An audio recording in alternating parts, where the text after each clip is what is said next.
Hello, students, and welcome to Scholar IAS, your one stop solution to UPSC preparation.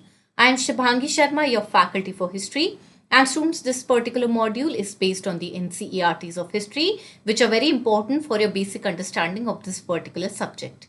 So, let's begin. Now, students, in this particular lecture, we are going to be continuing with the first chapter of your 12th class NCERT, that is Themes in Indian History Part 3, and the chapter's name is Colonialism and the Countryside. Now, students, as a part of this particular chapter, in our previous lecture, we have understood that how the permanent settlement was introduced in Bengal, what was its impact on the class of zamindars, how a new class of jotedars had risen up, and how the zamindars started to retaliate against the oppressive land revenue demand that was a part of the permanent settlement in Bengal.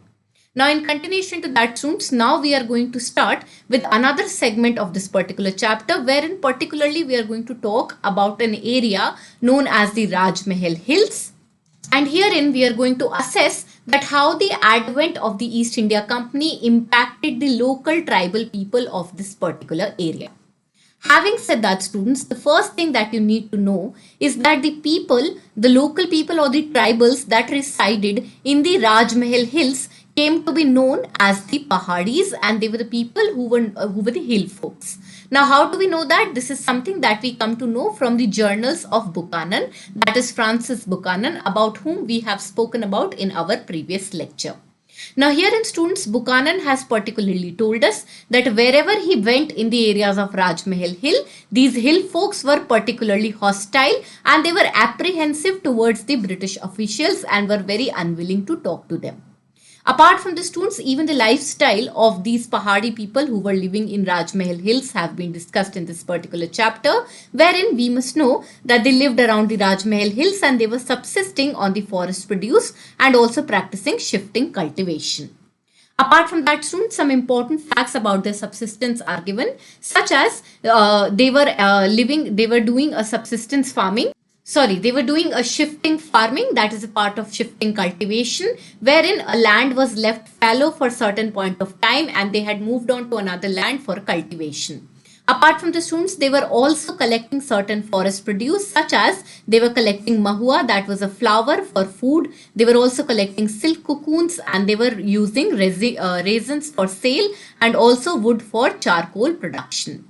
Apart from the students, from these examples, we can easily identify that the life of these Pahadis was like a hunting-gathering system, wherein they were also shifting cultivators, they were food gatherers, they were charcoal producers, silkworm rearers, etc.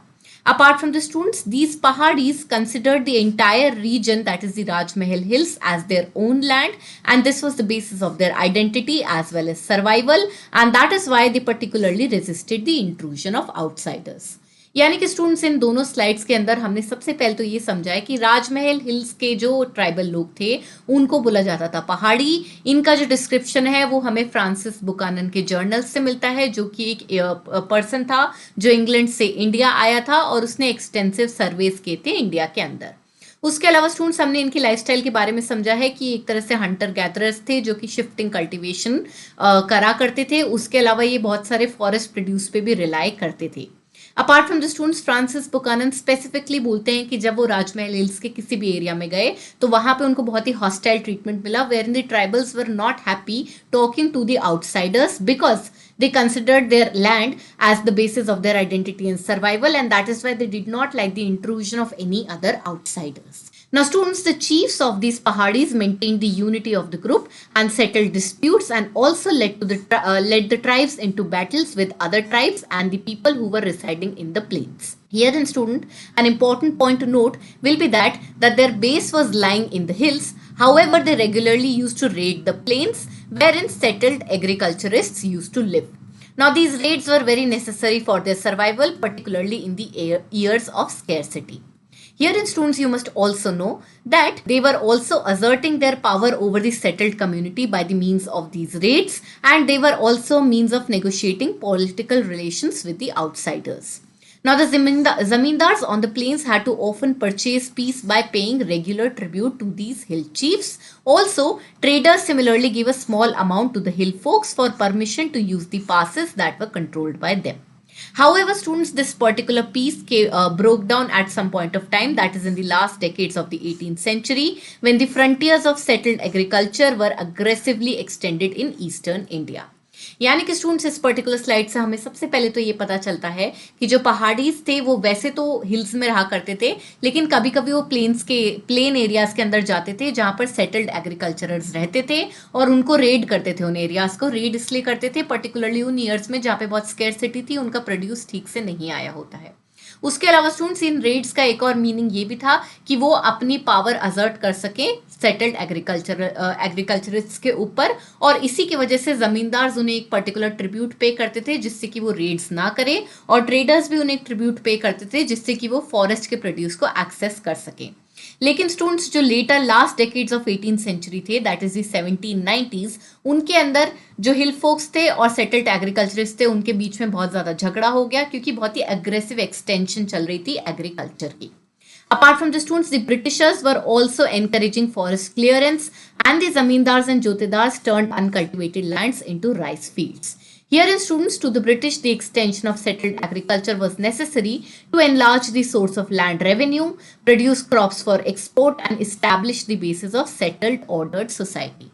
यानी कि students, ये चल रहा था, ये aggressive expansion चल रहा था एग्रीकल्चर का, उसको ब्रिटिशर्स भी सपोर्ट कर रहे थे, क्योंकि वो भी चाहते थे कि जो भी ट्राइब्स हैं जो शिफ्टिंग कल्टीवेशन वगैरह कर रही हैं वो सेटल हो जाए, जिससे कि उनसे रेवेन्यू निकालना हमारे लिए ज्यादा आसान हो जाए।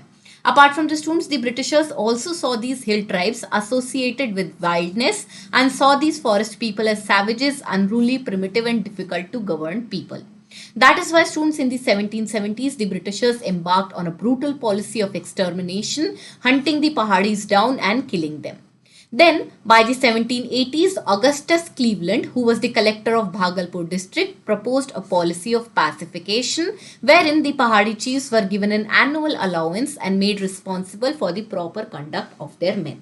तो स्टूडेंट्स, हमने यहाँ पर देखा कि जमींदार जोतेदार एक साइड पर थे और ब्रिटिशर्स भी उनकी साइड पे थे और पहाड़ीज एक तरफ थे। इनको सब सस्पिशन की नज़र से देखते थे, क्योंकि सेटल्ड ट्राइब नहीं थी, इनसे रेवेन्यू निकालना मुश्किल था, इनको वाइल्ड और सैवेज माना जाता था, और इसीलिए इनको एक्सटर्मिनेट करना शुरू कर दिया था 1770s में।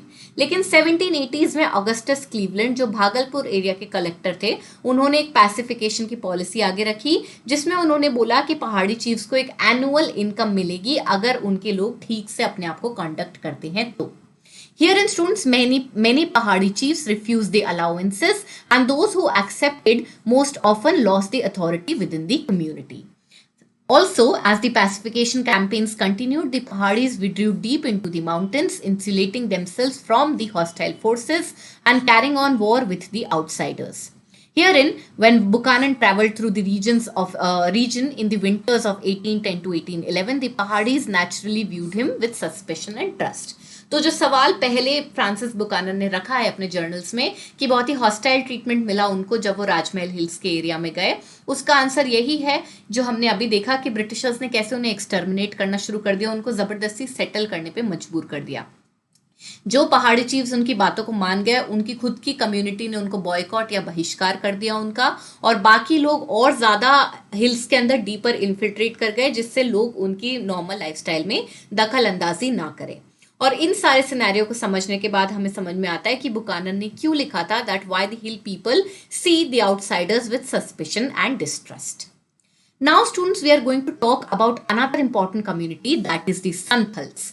So basically, at the end of 1810, Buchanan crossed Ganjuria Pahad, which was a part of the Rajmahal hill ranges, and passed through the rocky country beyond and reached a village. Now, this particular was an old village, but the land around had been recently cleared to extend cultivation.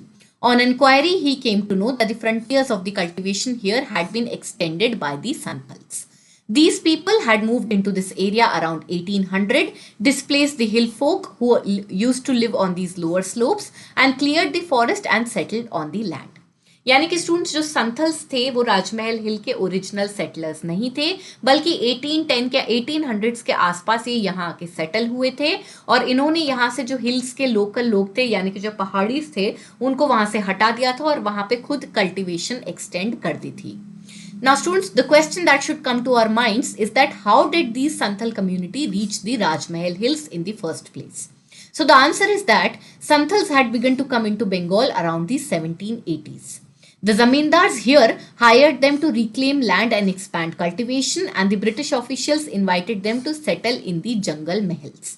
Having failed to subdue the Pahadis and transform them into settled agriculturists, the Britishers turned to Santals in order to remove the Pahadis away and create this new class of settled agriculturists, that is the Santal community.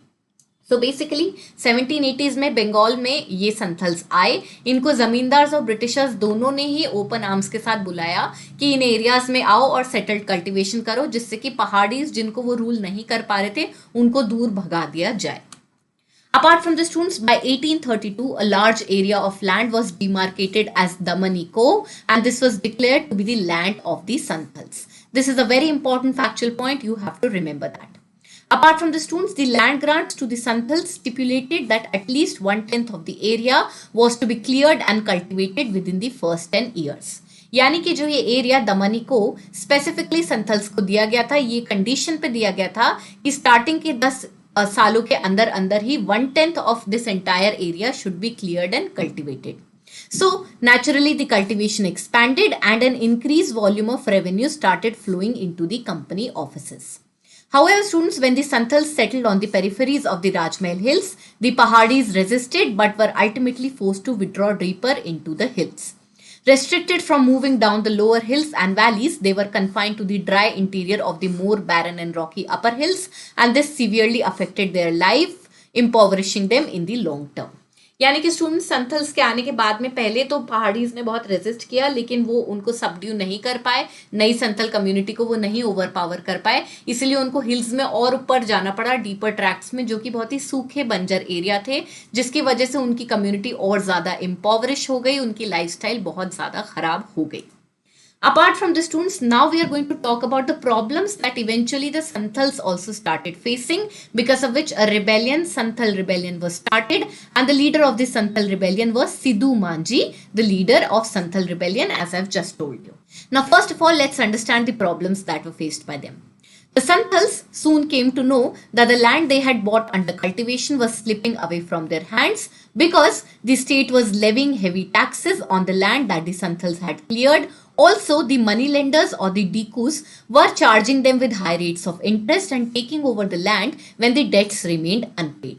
Also, students, the zamindars were asserting control over their Daman area. So that is why by the 1850s, the Santals felt that the time had come to rebel against the zamindars, moneylenders and the colonial state in order to create an ideal world for themselves where they could rule. And that is why the Santhal revolt had started between 1855 to 1856. The leader was Sidhu Manji, as I have just told you. And herein, it was pointed out, a result was that a Santhal Pargana was created, carving out 5,500 square miles from the district of Bhagalpur and Birbhum.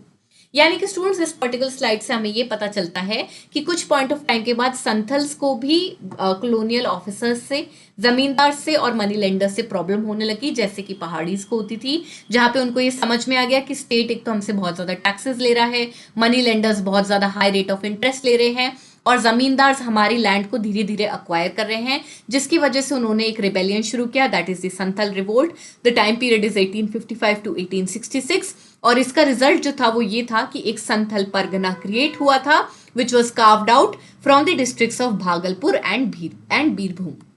Now students, we are coming up to the next part of this particular chapter, wherein we will be shifting our focus from Bengal towards another area, that is the Bombay Deccan area.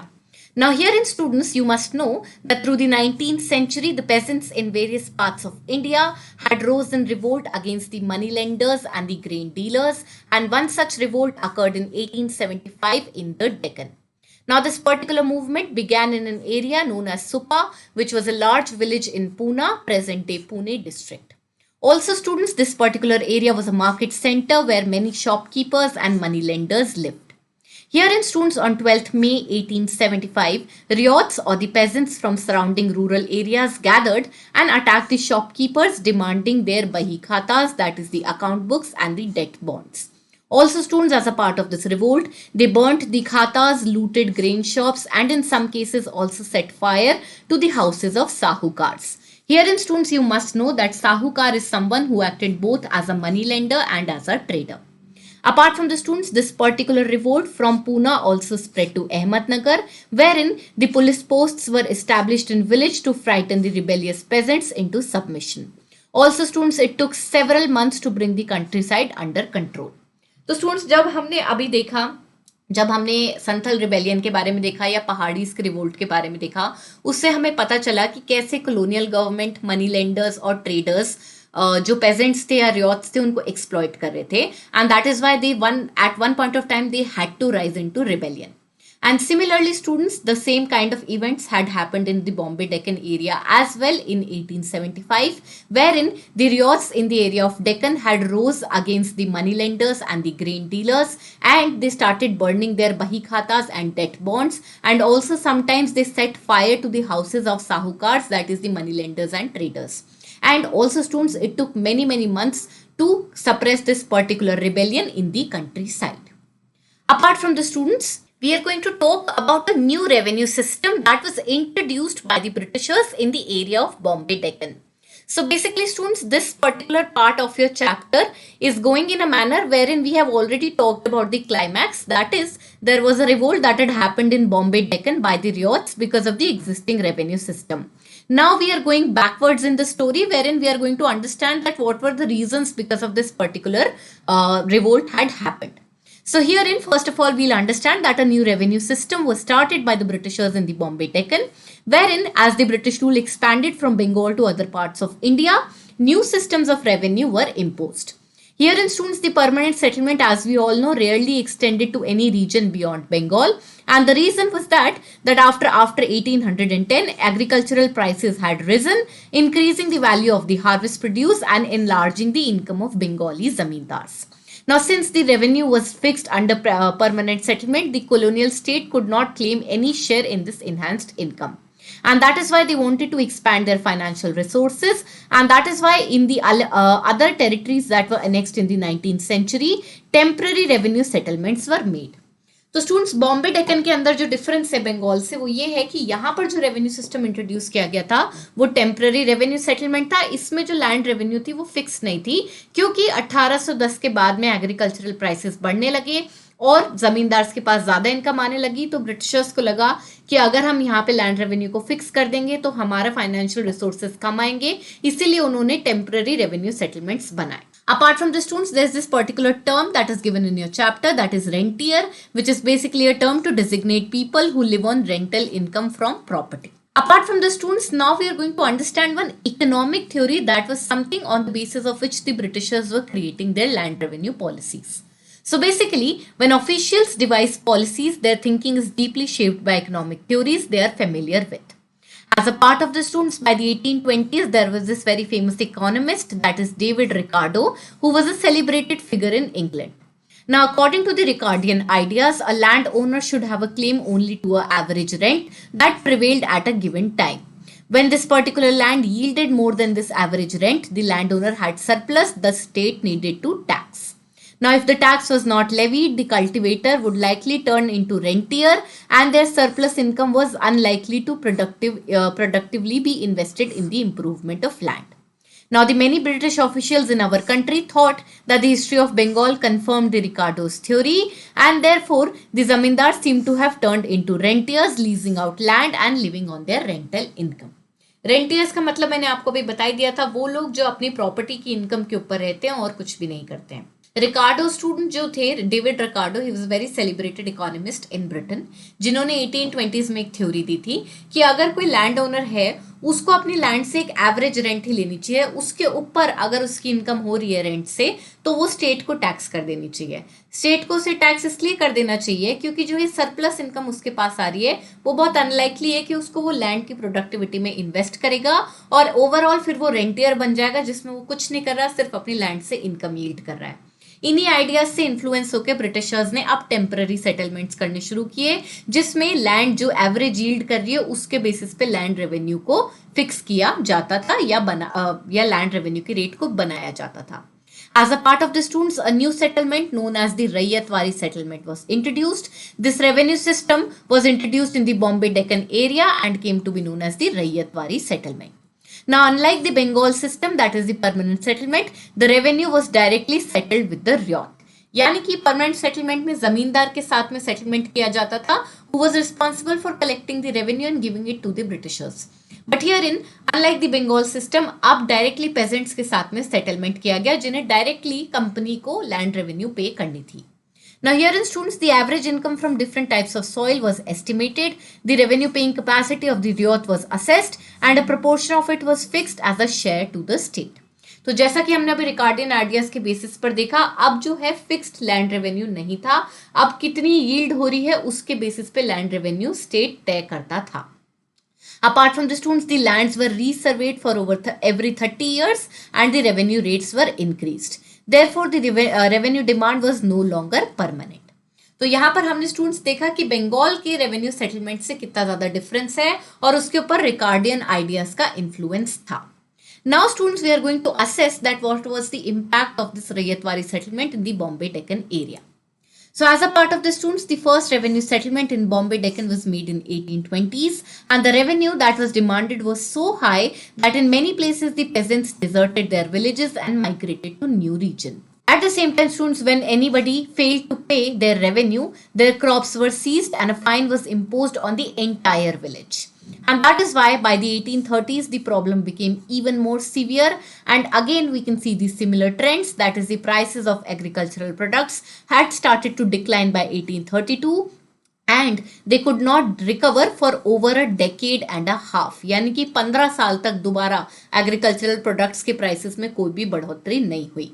Also, students, this further meant a decline for the peasants' income, and at the same time, the countryside was devastated by a famine that was struck in the years between 1832 to 1834, wherein 1/3 of the cattle of the Deccan and half of the human population had died. यानी कि students, जो ryotwari settlement का impact रहा वो ये रहा, सबसे पहले तो दोबारा रीअसेसमेंट करके वापस से जो लैंड रेवेन्यू की रेट इन्होंने लगाई वो बहुत ही ज्यादा हाई लगा दी, जिसकी वजह से कोई भी उसको पे नहीं कर पा रहा था और आधे से ज्यादा पेजेंट्स अपनी लैंड छोड़ के चले गए.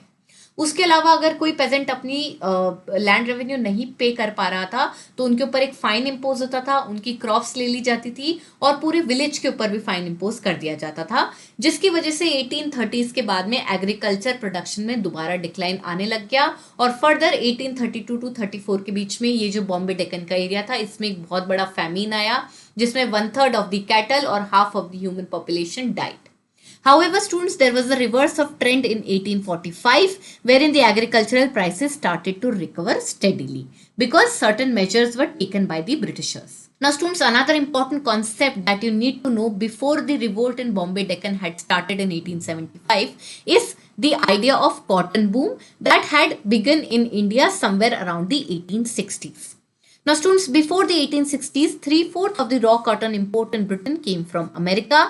And the British cotton manufacturers had been long worried about this dependence on American supplies. That is why in 1857, a cotton supply association was founded in Britain, and in 1859, the Manchester Cotton Company was formed. Now, the objective of this cotton company was to encourage cotton production in every part of the world suited for its growth. And that is why, students, India was seen as a country that could supply cotton to Lancashire if the American supply dried up. Also, students, our country possessed suitable soil, a favorable climate for cotton cultivation along with cheap labor. And that is why, students, in 1861, when a civil war broke in America, frantic messages were sent to India and elsewhere to increase the cotton exports in Britain.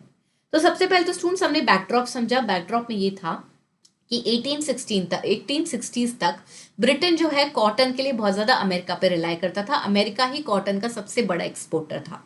इसी वजह से, इस dependence की वजह से वो लोग डरने लगे कि अगर कभी यहाँ से सप्लाई बंद होगी तो हमारे मार्केट का क्या होगा.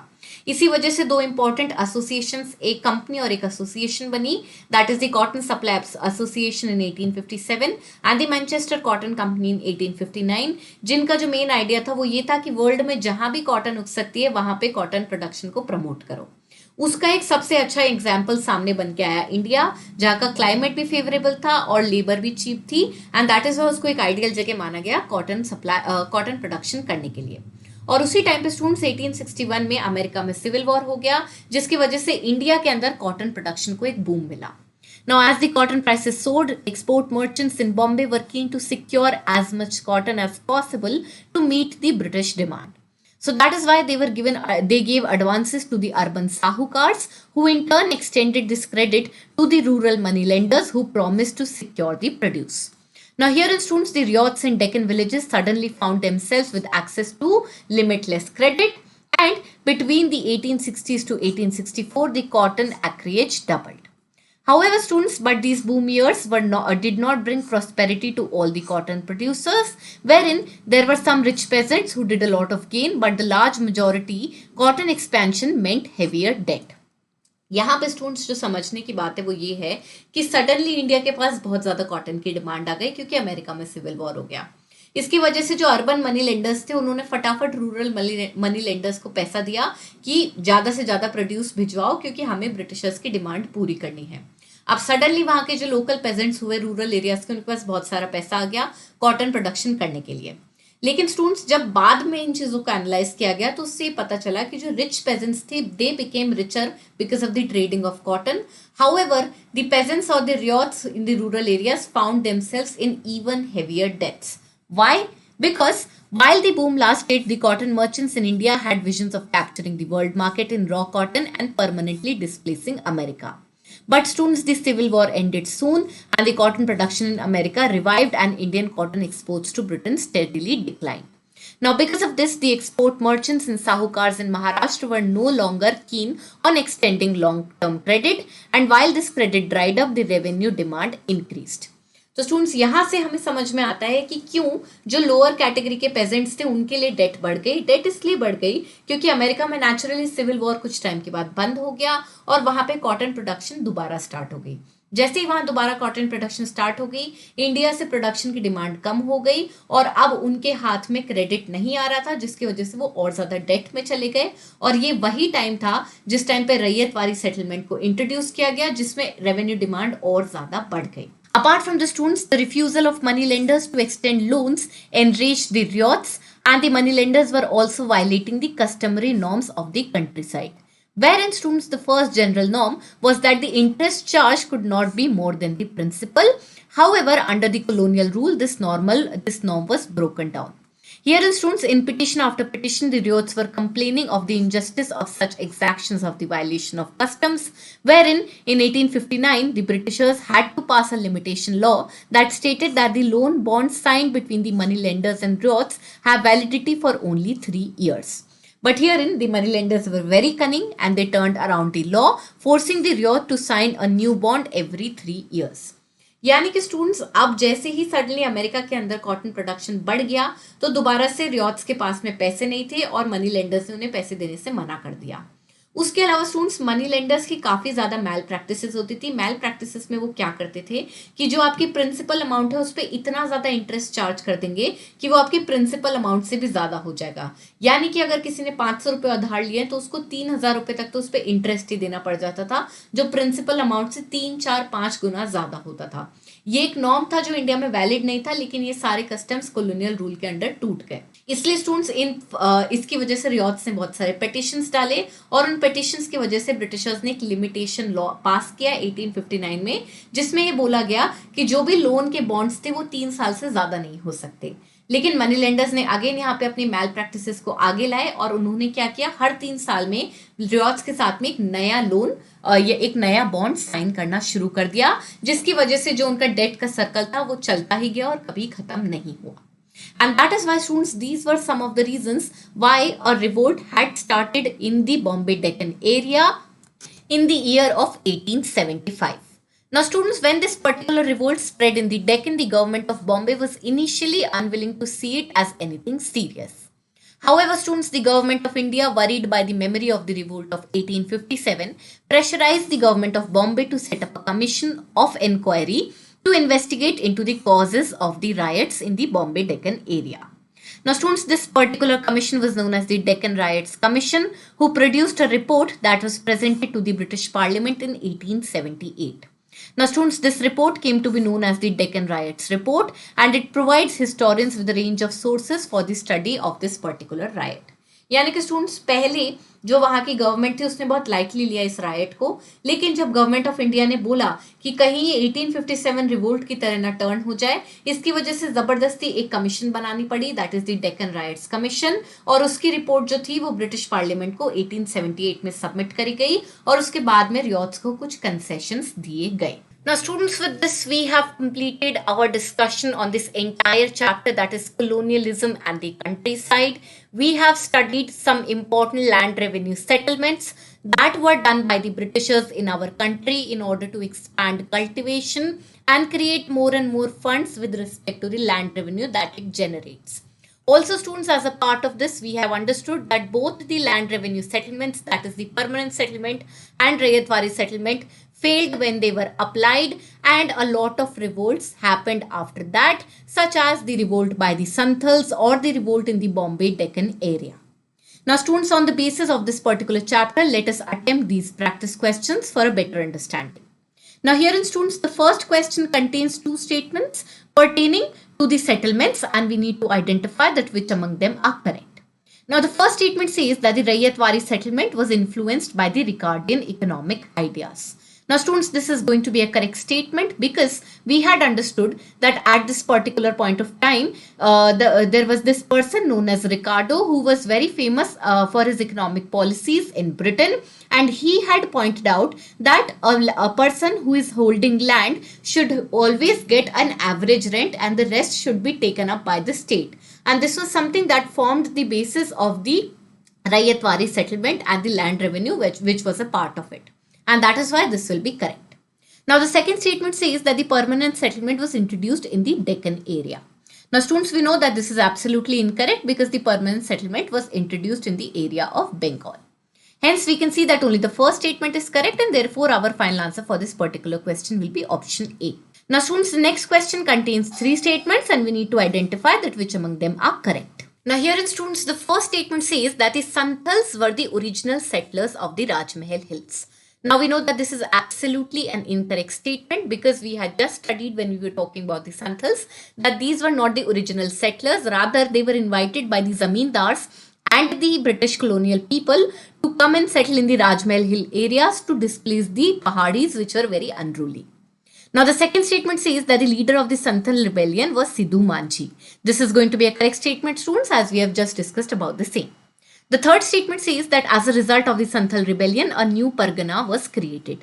This again is going to be a correct statement students because when we were talking about the Santhal rebellion, we had understood that as a concession, a new Pargana was created for the Santhals on which they had their exclusive rights. Hence, we can see that both the second and third statement are correct, and therefore our final answer for this particular question is going to be option B.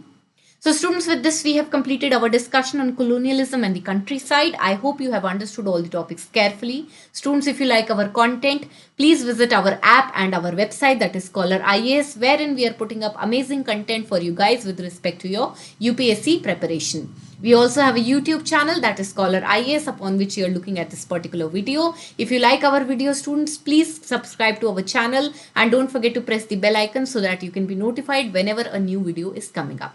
Thank you so much.